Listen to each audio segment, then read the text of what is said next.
Oh iya kok, udah kok, pas. Oke. Kamu bukan begini loh, kamu sama berarti.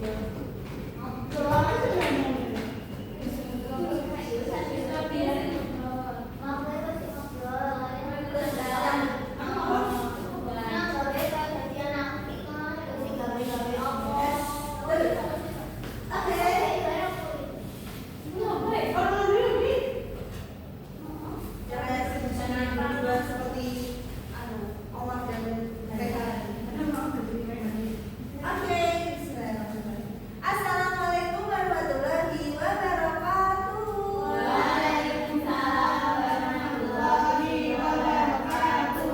Selamat pagi anak-anak. Nah, hari ini sepertinya hari Senin yang ceria sekali. Anak-anak sudah datang di dalam kelas ini pagi-pagi. Coba dilihat teman-teman di sebelah kanan dan kirinya, ada kan yang sudah berangkat? Kenapa Salma? Sakit ya Allah, semoga kita doakan semoga Salma cepat sembuh. Ya ampun, mungkin bisa kalau udah seminggu kita tengokin ya. Oh, kemarin saya pesta gacor ya. Aduh ya ampun, besok lagi kalau kalian makan jangan pedes-pedes ya. Baiklah, ayo coba jangan ngobrol sendiri. Nanti ibu akan kasih kalian beberapa pertanyaan non materi hari ini. Sebelumnya kita buka dulu materi hari ini dengan baca doa bersama-sama. Berdoa mulai.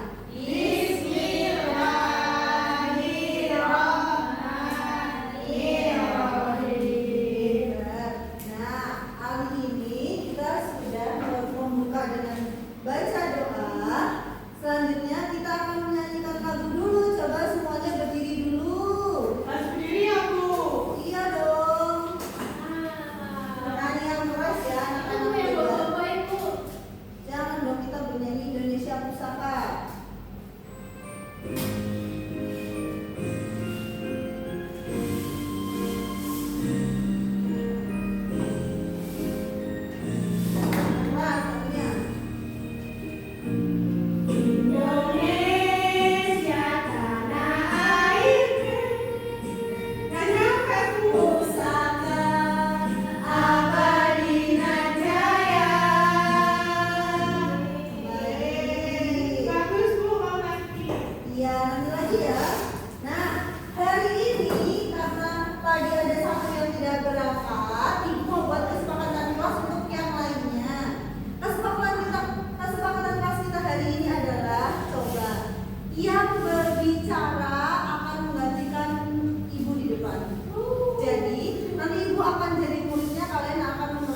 Nah, begitu Mbak Nurul. Mbak Puput kenapa pusing?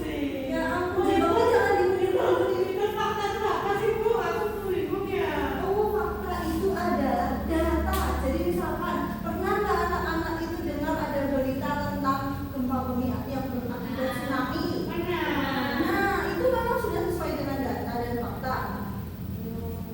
Belum kan?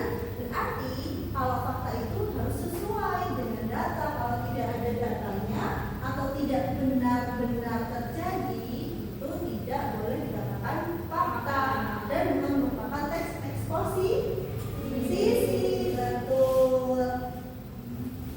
Lalu struktur teks eksposisi itu ada apa aja ya? Oh ya ampun, bagus banget jawaban pertanyaannya. Misalnya bisa enak gak mantul? Iya betul. Gak apa-apa ya. Ini nomor 1 harusnya tesis, nomor 2 argumentasi, nomor 3 penegasan ulang. Jadi kalau tesis itu isinya tentang ide, tentang opini dan pendapat. Kayak kalian tadi, kalian sebutkan apa itu dari gambar yang kalian lihat itu kalian bisa sebutkan, oh ini tuh samanya seperti ini, samanya seperti ini gitu. Lalu argumentasi itu adalah alasan yang bisa memperkuat opini kalian yang pertama. Lalu yang ketiga ada penegasan ulang. Penegasan ulang itu penegasan pendapat awal disertai saran. Baik. Nanti ibu punya tugas untuk kalian. Ibu sudah bagi tugasnya sesuai dengan apa yang kalian selama ini lakukan.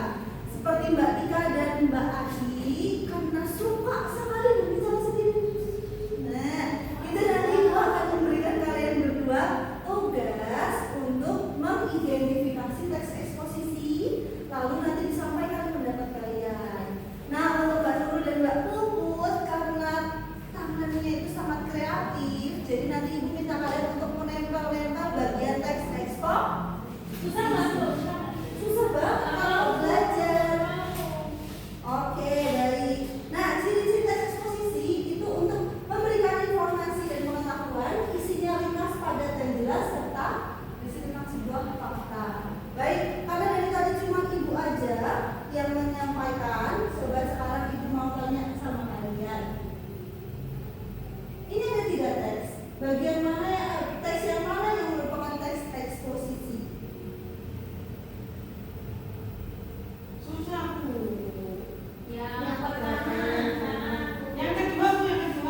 Oke, Mbak Adi dan Mbak Tika yang pertama, Mbak Putih yang kedua. Mbak Nurul? Yang pertama. Yang benar yang mana ya? Loh, kamu kok tidak konsisten? Kamu tadi jawab 2 loh, Mbak Putih. Iya.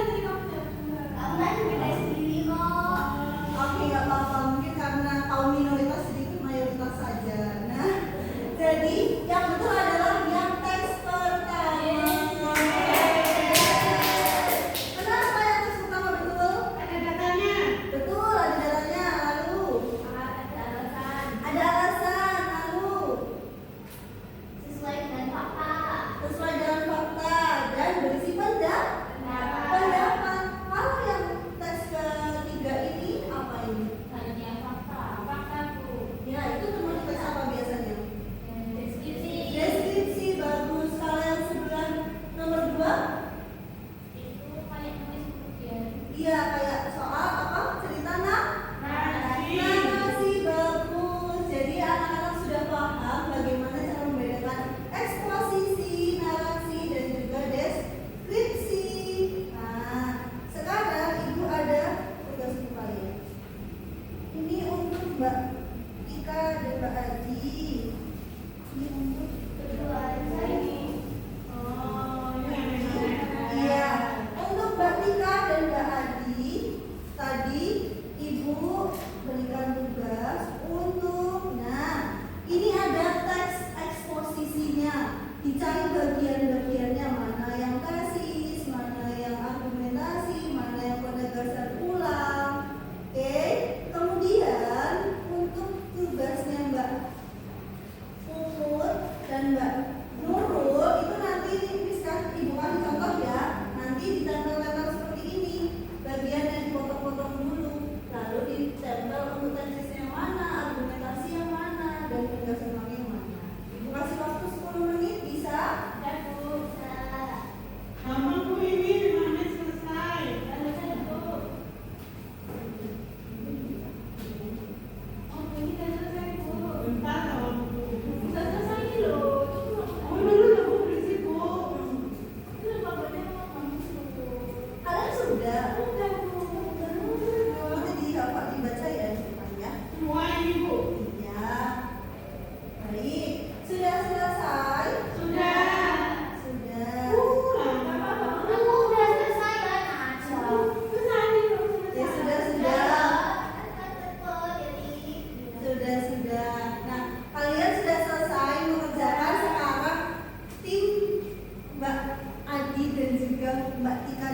Yang